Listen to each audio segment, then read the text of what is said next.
Howdy! Welcome to the second episode of What's in My Mallet Bag, where today I'll be reviewing one of the more interesting pairs of mallets that I have in my collection. And those mallets are the Milt Jackson signature mallets from Promark. So we all know who Milt Jackson is, great vibraphone player. I don't need to give you a huge history on him. And these mallets of course are supposed to represent his amazing tone. According to the Dario Promark website, the Milt Jackson signature vibraphone mallets produce the full rich sound Jackson pioneered on vibes, featuring oversized mallet heads, ideal for jazz and big band.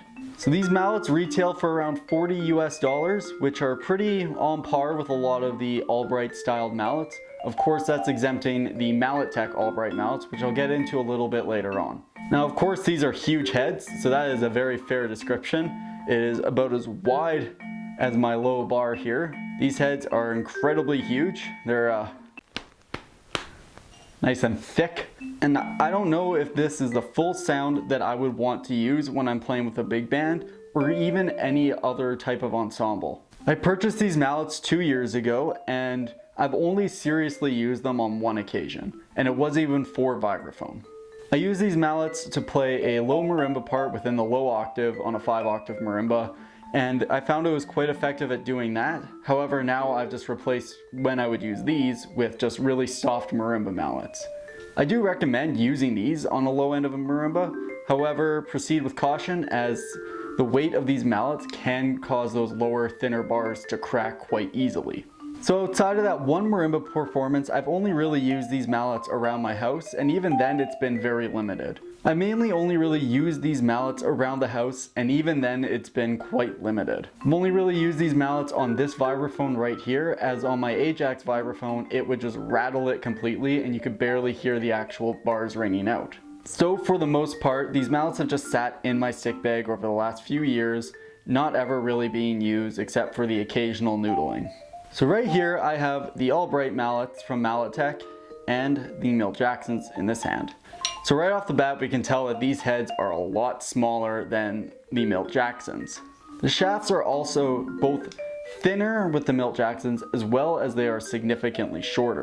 From a distance it's pretty easy to tell that the shafts are quite shorter on the Milt Jacksons. It is harder to tell though that they are skinnier, which is something that you'll notice once you pick them up and compare them side by side. Because of the shaft length difference and the thickness of them, it makes it very difficult to play in a 4 mallet grip than the Albrights from Mallet. Now of course if you're going for that Milt Jackson tone, you're likely not going to be playing with 4 mallets, but I like to have the option. And with these mallets, stretching just this top octave is quite a stretch for me. Really shows you the range that you can actually have in a 4 mallet grip with these mallets. So the shaft lengths on the Promark Milt Jacksons are only about 9 inches long, starting right below the head. And the Albright mallets from Mallet are about 11 inches long, starting right below the head. And for a frame of reference, a normal vibraphone mallet, say the Ultra Pro Vibes, starts at around 14 inches, going right below the head. So I found these mallets over the last few years really don't have an effect starting at about right here and going up. It generally I find is pretty dead and creates a lot of rattling rather than creating the tone that you'd hear Milt Jackson associated with. These mallets, however, aren't entirely useless. You can use them as practice mallets just for practicing basic things late at night. I don't really enjoy using them too much for that. I have another set of mallets I use specifically for late night practicing, which are coming up in an upcoming video. For the audio test, I decided not to test on my Ajax vibraphone, as these I find are completely useless on that specific vibraphone, but they are more useful on this one. I also won't be comparing the Albright mallets with the Promark mallets, mainly because the hardness for the Albrights is significantly harder at a medium hardness than at the very soft of these Promark ones. I don't think that's a fair comparison to do. So of course, just because I'm not overly a huge fan of these mallets and don't see a huge ton of use for them, doesn't mean that you won't. Listen to these audio samples I record and let me know what you think of them.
Thank you for watching the second episode of What's in My Mallet Bag. I got a lot more fun mallets planned coming up that I can't wait to share with you guys. I also have some other instructional videos I'm starting. First one came out last week on how to bow on the Vibraphone. I also have a series of performance videos coming up of ambient guitar and Vibraphone that I record with a great guitarist over Zoom. I can't wait to share those with you guys, so keep an eye out for those. If you really enjoyed the video, click like and subscribe, and also leave a comment down below what you think of these mallets. You can also follow me on all my other social medias. I got my Instagram and Facebook down below. If you really want to support the channel, click the link to my Patreon down below and donate if you can. Thanks for watching and have a great week.